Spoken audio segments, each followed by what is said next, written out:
Hey, you two gonna do anything today? Or just lay around in front of the fan? That's what I figured. Alright, well, so today we're going to swap the core support out in this truck without completely disassembling the front end. I'm pretty sure it can be done. I've seen a lot of people do it and they take all the fenders and everything off. I don't think that's necessary. I think I can get away with removing the balance panel, the grill, the bumper, and the radiator. This is going to be the plan. One of the radiators got to get replaced anyway because for whatever reason, I don't know if it's me, but this is like the fourth one that's cracked that weld right there. So we're going to change the radiator out when we change the core support, and I ended up getting a Goodmark core support from Summit Racing, which actually looks pretty good. You know, I hate buying reproduction parts. This one came in pretty good condition. This corner was a little bent, and I just straightened it out with a crescent wrench, but it's a little wavy there, but not bad. The one that's on my truck is not the correct part at all. It's from a dent side 73 to 79 truck. It's also kind of twisted up and got some rust in it, so I'm just going to get rid of it. I had this one back here, but it's in pretty bad shape on that end there. It was hit and somebody tried to straighten it. Otherwise, it's a good part. It doesn't have any damage to it, so, or not any damage. It doesn't have any like major rust in it, so it was a pretty rust-free part. But like I said, it was damaged enough that I'm not talented enough to straighten it out. So I'm hanging on to it in case somebody needs it.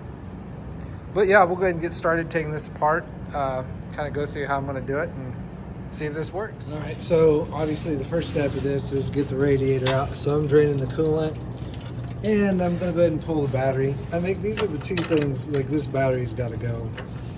It's just too heavy. You know, my thought is that this fender is bolted here and down there, and this all along here is going to help support this inner fender when we pull this out, or this core support out. Since there's nothing on the other side of it, I don't think there's really too much to worry about there. The battery's pretty heavy, so like I said, I think taking that out is going to eliminate most of the weight on this side, which should allow us to pull, you know, the grill, the bumper, the balance panel, and then ultimately the core support out. All right, so while your radiator's draining, get you a 3/4 socket. You can get up here and get the bumper off, because that's the part that has to go next. You're probably not going to have that power steering cooler, or you might, or whatever. That's definitely not mounted at a factory location, so your truck probably won't have that. There, you get a better look at that radiator where it's leaking. Yeah, pretty much right down through those welds, and that's. I've tried about all of them in this truck: Frostbite, Cold Case, Champion. Currently using a Summit radiator, and they've all done the same thing. So I don't know if it's me or the radiators, but anyway, yeah. So once you grab this, you know, get these bolts out, this bumper just lifts off the front, and we'll get that out of the way. Okay, so once you get the bumper off, go ahead and pull this valance panel off. It's just these screws. There's screws right here. I think there's 4 of them across the bottom, and just 2 in each one of these little corner plates. Those can, and that comes off, and you can see part of why this is coming out. This thing's, it's getting pretty bad. So, like I said, once those are done, you can pull the grill. You can pull the grill before that, but you run a risk of scratching that panel up. So, if you don't want to do that, pull that off first. And then from there, you're going to have to get up underneath the fenders. There is a bolt that runs in here. You can kind of see it, like right there is a bolt, and down here is a bolt that holds this part of the bottom of the grill shell. This one comes out from the outside. You will take this piece off by pulling these bolts and this off. Now, if you have the correct core support, you're going to notice there's extra bolts here that, and a bracket that this core support does not have. But that's, like I said, part of why I'm going back to the other core support. So yeah, let's see if I can get this grill out of the way. These aren't too heavy. The aluminum ones put together aren't too heavy. know, with the headlights and everything in them. The steel ones weigh a little bit more, but it's not bad. But yeah, that's you know, it's pretty straightforward once you get you know, a few things out of the way. So let's see if we can get this grill off of here and get it out. All right, so here's the bolts I was talking about behind the fender. So this one in focus now is the lower one, and then if I can find it through the camera, the other one is up there. This one here is pretty straightforward. You can get it with just a, you know, a socket to ratchet or whatever. For the one up top, you're gonna need something a little deeper.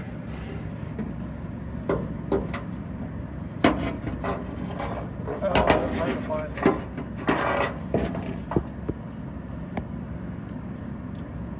Well, on this side it's missing.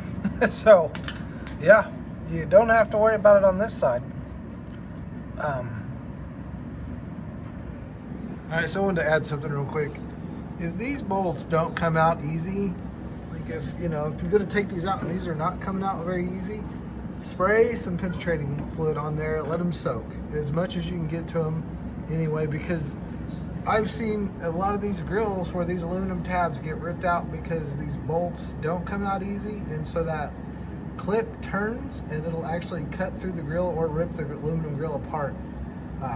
You know, the steel ones is not such a big deal because obviously steel, but with this aluminum, this stuff's soft, it's old, and it will tear out on you. And I mean, there's ways around it, but it's just better if you take a little extra time and put some penetrating oil on it so that it doesn't tear out. Okay, so I've got all the bolts out of this grill, all from the inside of the fenders across the top here. So all these are undone. It's basically loose. So get a lawn chair or something like this, something with arms on it, or at least a way to support it, so when you lift this grill off, as I'm about to do, you can slide it right onto that and it'll hold that grill up while you unplug all your lights and hook your grounds, because that'll stop you from pulling it all the way off, and this way it won't leave you, you know, you won't pull it off and be like, oh, you know, I'm just hanging here with by the wires. So yeah, do that. So these wires are all just the grounds. You can do one, two things. You can take the ground wires off, or you can just unplug the lights from there and from here, and that'll free up your grill, which is what I'm going to do. All right, so here's a little bit of what I was talking about. So that grill had exactly what I was talking about earlier happen to it. I didn't remember this actually happened to mine, but I think when I was getting it out of a junkyard, I wasn't patient and probably didn't even have penetrating oil with me. But yeah, at some point it ripped when I was taking it apart, and that's how that happened. So from here on out, though, we're down to the radiator support. This is where it's going to get a little tricky because of the way these fenders overlap this piece. So I initially hoped I'd be able to get all this out without removing the fenders. I don't think that's going to be an option anymore. We'll see, but I don't think we're going to be able to keep going with this as is. We're probably going to have to remove the fenders. So yeah, it's not really a fail, but it's more of an inconvenience. It makes the job a bit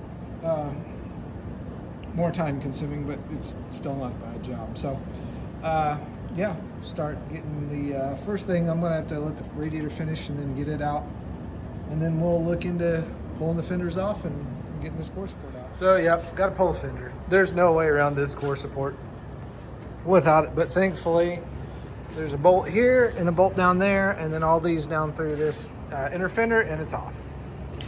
I don't know, I've always thought about it though.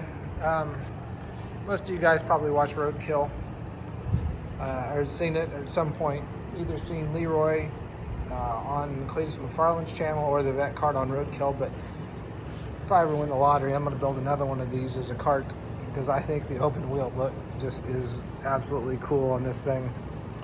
But yeah, there's so there's that, and you, like I said, take that fender off, and then you're pretty much free and clear to take the rest of the core support out. All right, so I worked ahead a little bit. I went ahead and got the radiator out, and that kind of leaves you with this. So my original thought was, yeah, I'm just going to leave the hood open and that'll work. That's not going to work. Like, I did not pull this with the weight of the hood on the hinges, but there was enough pressure on this right here to tell me that this hood was putting a lot of weight on these inner fenders. So I used a quick makeshift prop rod to hold this up and take the weight off of these inner fenders. So I've already pulled the bolts that hold the core support on. There's a series of bolts right here on each inner fender that hold that on. So at this point, it's ready to come out. So we're gonna go ahead and yeah, just basically take this last bolt loose. It's just barely in there. And if all goes well, this should just come right out of there. Just like that. And then we should just be able to lift it up off here.